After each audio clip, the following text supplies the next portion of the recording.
나는 올해 63. 이 나이가 되면요. 다 내려놓고 산다지만 사실 마음속에는 여전히 기대가 남아 있어요. 특히 자식들에게요.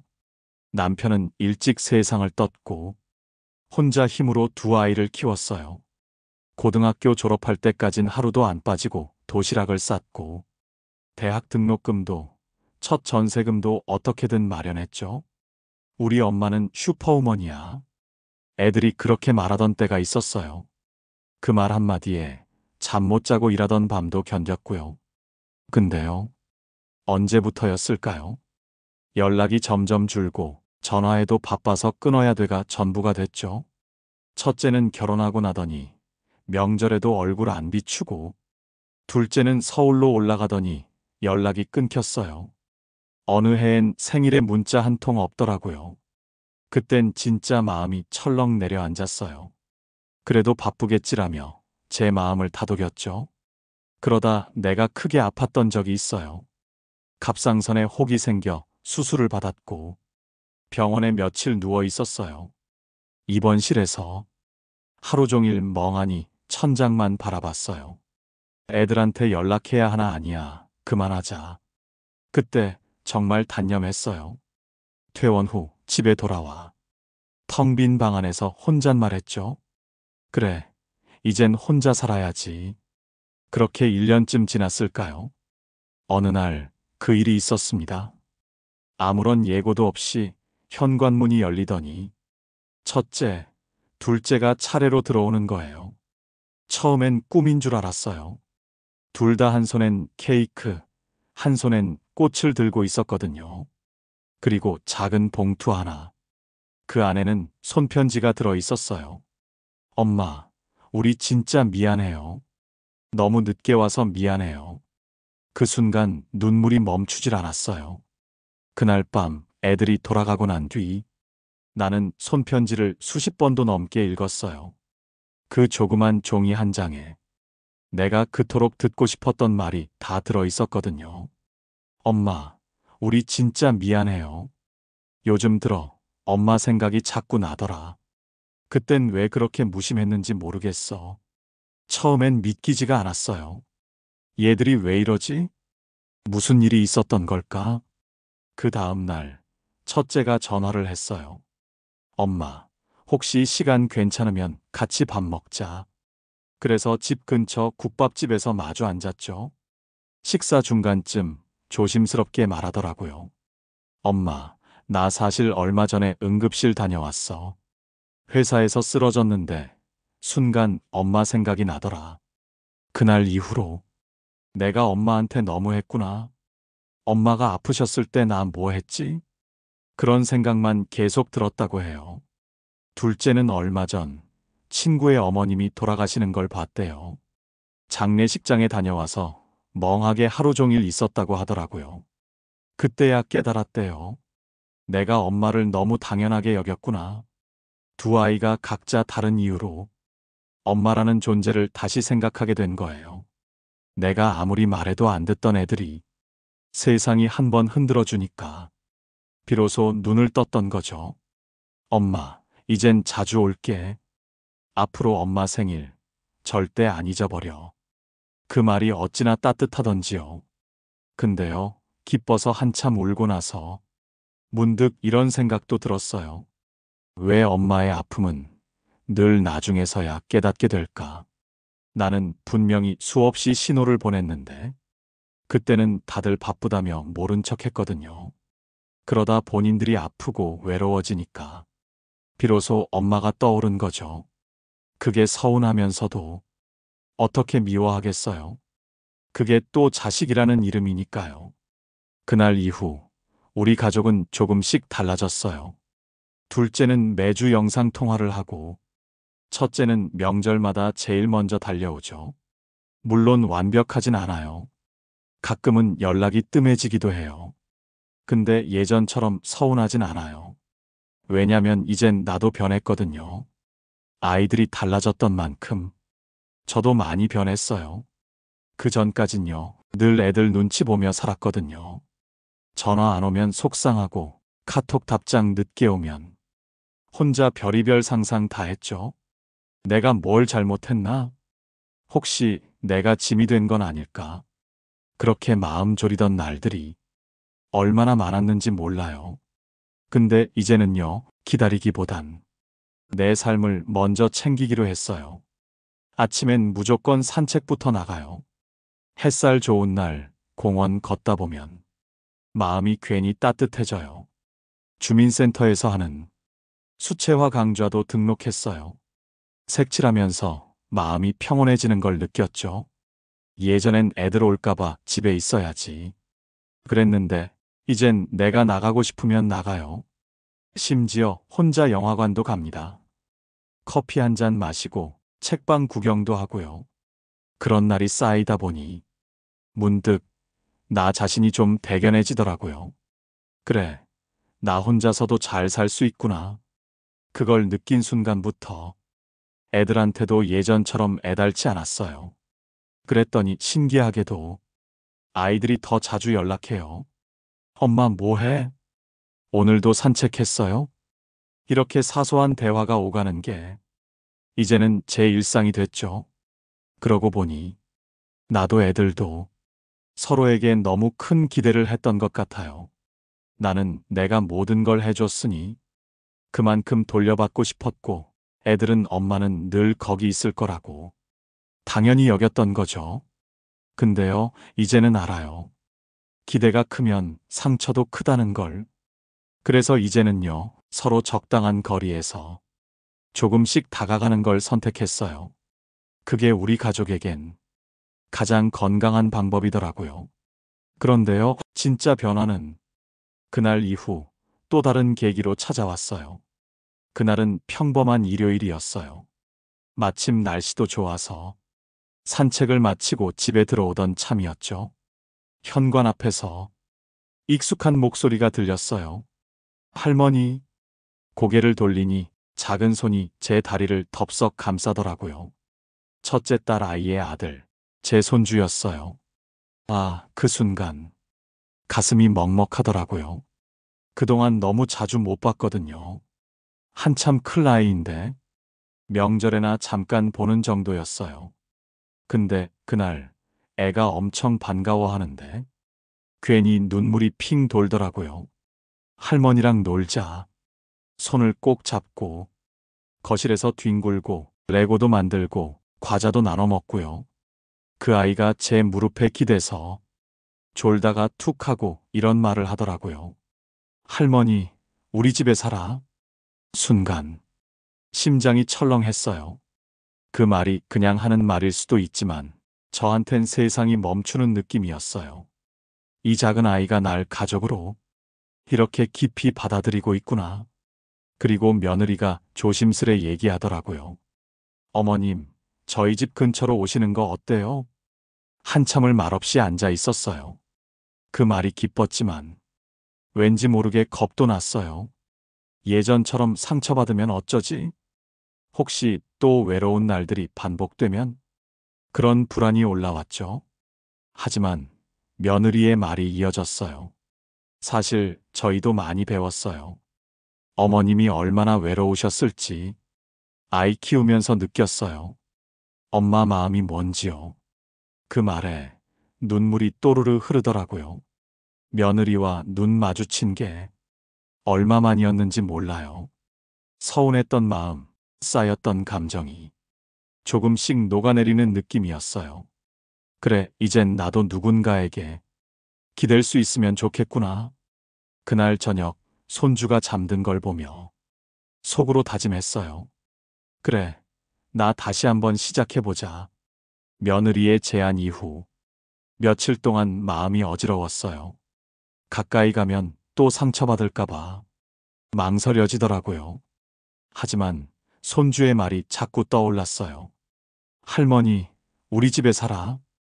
그 말 한마디가 가슴 깊이 박혀서 자꾸 마음을 흔드는 거예요. 그리고 문득 이런 생각이 들었어요. 내가 지금까지 지켜온 건 뭘까? 혼자 산다는 자존심? 기대지 않겠다는 결심? 그게 진짜 내 행복일까? 그날 밤 딸에게 전화를 했어요.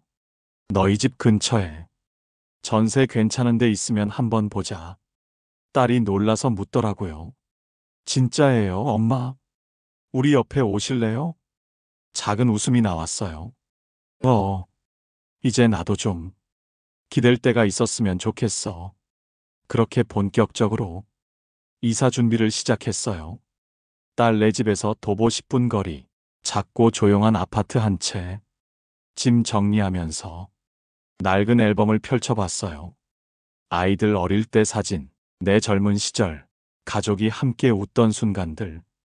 그 사진들을 보며 참 많이도 울었어요.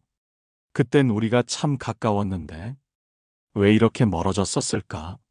하지만 이제는 그 거리도 조금씩 좁혀질 수 있겠다는 희망이 생겼어요. 이사날, 딸 부부가 아침 일찍 와서 도와줬고, 손주는 박스 안에 들어가 놀며, 여긴 우리 동네야, 하며 신났죠. 처음 집에 들어갔을 때, 텅 빈 방이 그렇게 따뜻하게 느껴지긴 처음이었어요. 그리고, 그날 밤, 딸이 저한테 말했어요. 엄마, 이젠 진짜 우리랑 같이 살아요. 마음까지 가까워졌으면 좋겠어요. 그 말에 나는 처음으로 예전의 딸이 돌아온 것 같았어요. 서먹했던 시간들이 조금씩 풀어지는 소리가 들리는 것 같았죠. 이삿짐을 풀며 이제부터 새로운 인생을 살아보자. 속으로 그렇게 다짐했어요. 그리고 정말 내 인생은 그날 이후 조금씩 달라지기 시작했어요. 이사를 마치고 처음 맞이한 아침, 창밖으로 보이는 풍경이 참 낯설었어요. 딸 내 집과 같은 하늘을 보고 있다는 게 왠지 모르게 든든하더라고요. 그날부터 제 일상은 조금씩 달라지기 시작했어요.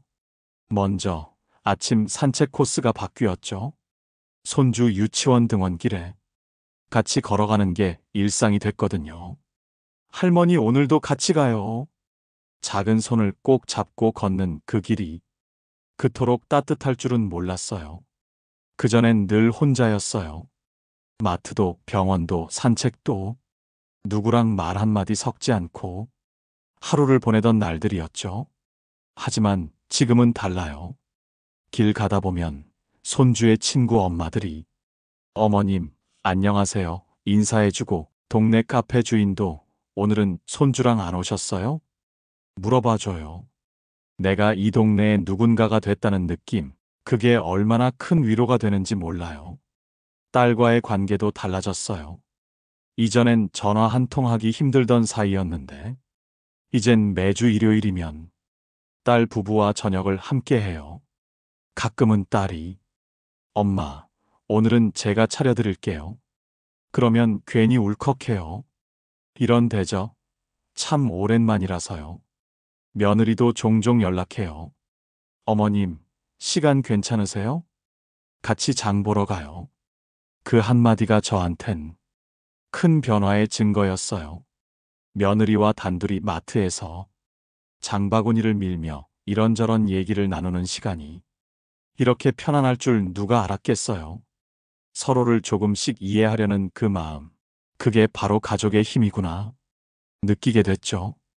그리고 어느 날 딸이 조심스럽게 말하더라고요. 엄마, 혹시 우리랑 같이 살아볼래요? 그 말에 한참을 고민했어요. 예전에 서운함이 스쳐 지나가기도 했고 또다시 상처받을까봐 두렵기도 했어요. 하지만 이젠 알겠더라고요. 상처는 멀리 한다고 피할 수 있는 게 아니라는 걸요. 같이 살아가면서 조금씩 덜어내고 메워가야 하는 거죠. 그래서 이렇게 말했어요. 그래, 같이 살아보자. 이번엔 우리 진짜 가족처럼 지내보자. 그날 밤 손주가 제 방에 들어와 이불 속으로 쏙 들어오더니 귓속말로 말했어요. 할머니, 진짜 좋아. 그 말 한마디에 그동안의 외로움이 싹 사라지는 것 같았어요. 딸 내 집에 들어와 같이 살게 된 날, 첫날 밤은 쉽게 잠들지 못했어요. 기쁜 마음도 있었지만 조심스러움이 더 컸죠. 혹시 내가 불편함을 주진 않을까? 애들이 나 때문에 힘들어지진 않을까? 그런 걱정이 계속 머리를 맴돌았어요.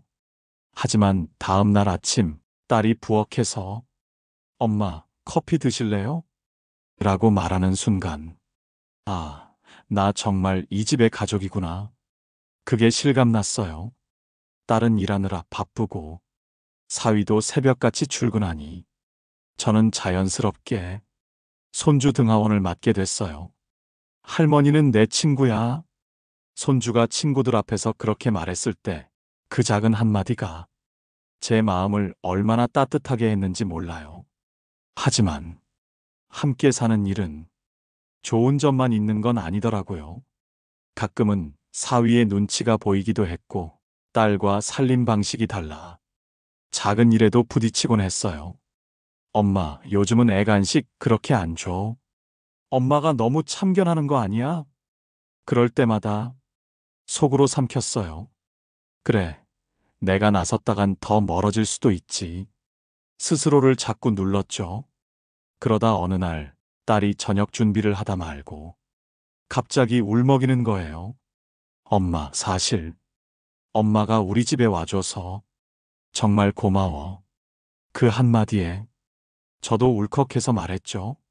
나도 사실 너랑 이렇게 다시 지낼 수 있을 줄 몰랐어.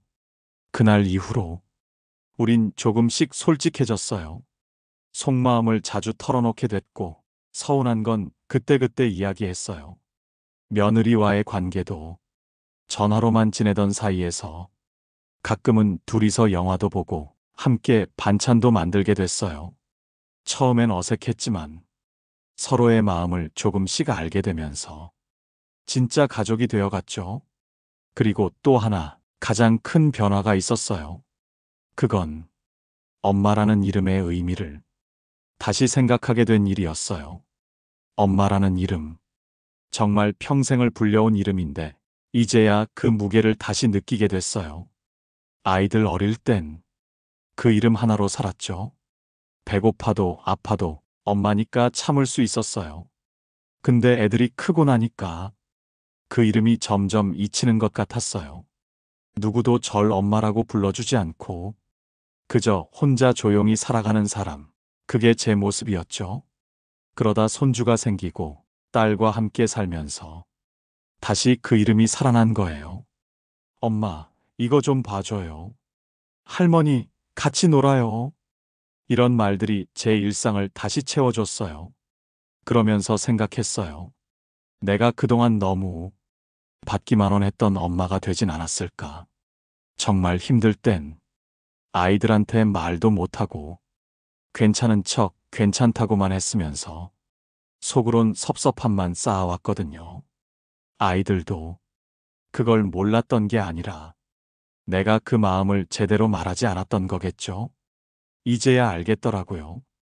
엄마라는 이름은 가르치고 돌보는 것만이 아니라 서로 배우고 또 기대는 이름이라는 걸요. 딸도 며느리도 가끔은 제게 기대더라고요. 일이 힘든 날엔 속상한 마음 털어놓고 아이 키우며 힘든 날엔 눈물 보이기도 하고요. 그럴 때마다 예전엔 그저 내버려뒀을 감정들이 이젠 제 마음속에 쏙 들어와요.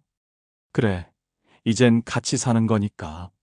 나도 엄마지만 나도 사람이고 그런 말들이 자연스레 나오더라고요. 어느 날은 딸이 이런 얘기를 했어요. 엄마, 난 엄마처럼 살 수 있을까? 그 말에 그냥 조용히 딸 손을 잡아줬어요. 너는 너답게 살면 돼. 엄마처럼 안 살아도 괜찮아. 그때 깨달았어요.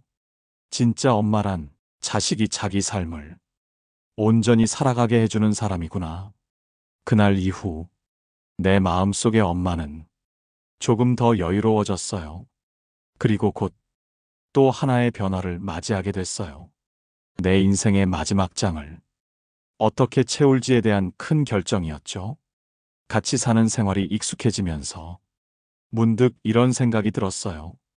이젠 내 인생을 내가 좀 더 채워가도 되지 않을까?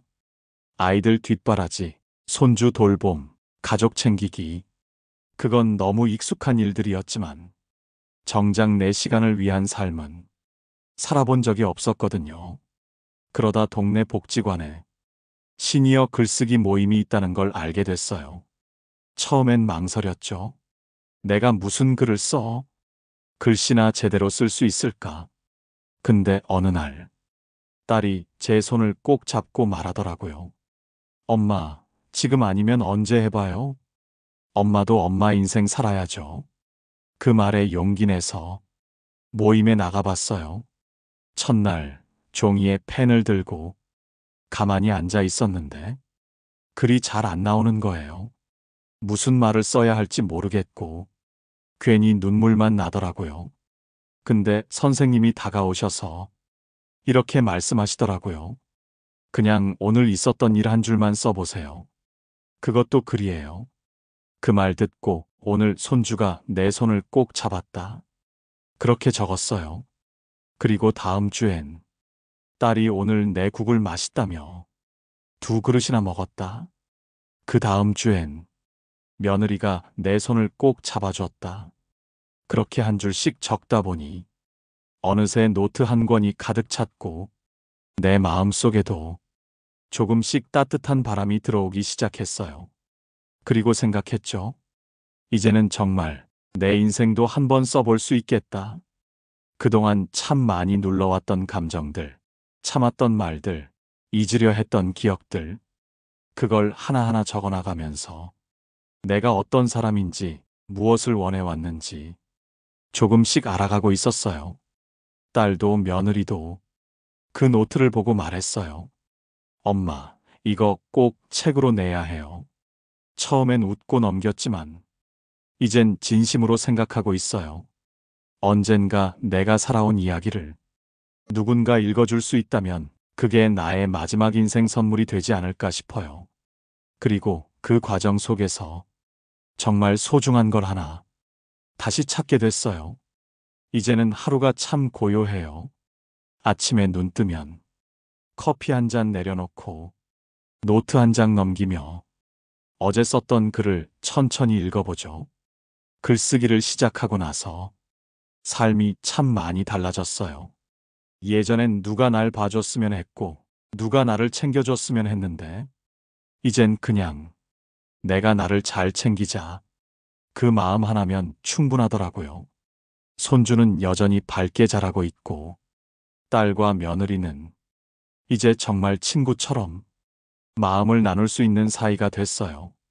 그리고 무심하던 자식들이 왜 변했는지 이제는 알겠어요. 세상이 아이들을 바꿔놓은 것도 있지만 사실은 내가 먼저 바뀌었던 거예요. 기대 대신 이해를, 서운함 대신 여유를 선택했을 때 그들도 내 마음을 느낀 거겠죠. 그래서 요즘은 전화가 안 와도 덜 서운해요.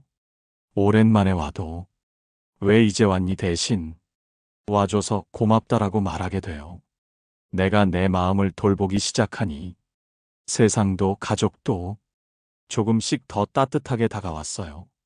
그리고 이제는 진짜 마지막으로 하고 싶은 말이 하나 있어요. 혹시라도 지금 외롭게 살고 계신 분이 있다면, 자식에게 섭섭한 마음이 쌓여 있다면 꼭 말씀드리고 싶어요. 기다리는 사랑도 있지만 먼저 건네는 사랑도 있다는 걸요. 나부터 다가가고 나부터 마음 열다 보면 언젠가는 돌아와요. 어떤 형태로든 그 사랑은 다시 돌아오더라고요. 저도 그랬으니까요. 이제야 말할 수 있어요. 나는 엄마로서도 한 사람으로서도 충분히 괜찮은 삶을 살아왔다고. 그동안 제 이야기를 들어주셔서 진심으로 감사합니다. 당신의 인생도 지금 이 순간부터 조금씩 따뜻해지길 바랍니다. 우리 조금 늦었지만 이제라도 행복해지자고요. 지금까지 제 이야기를 함께 해주셔서 고맙습니다.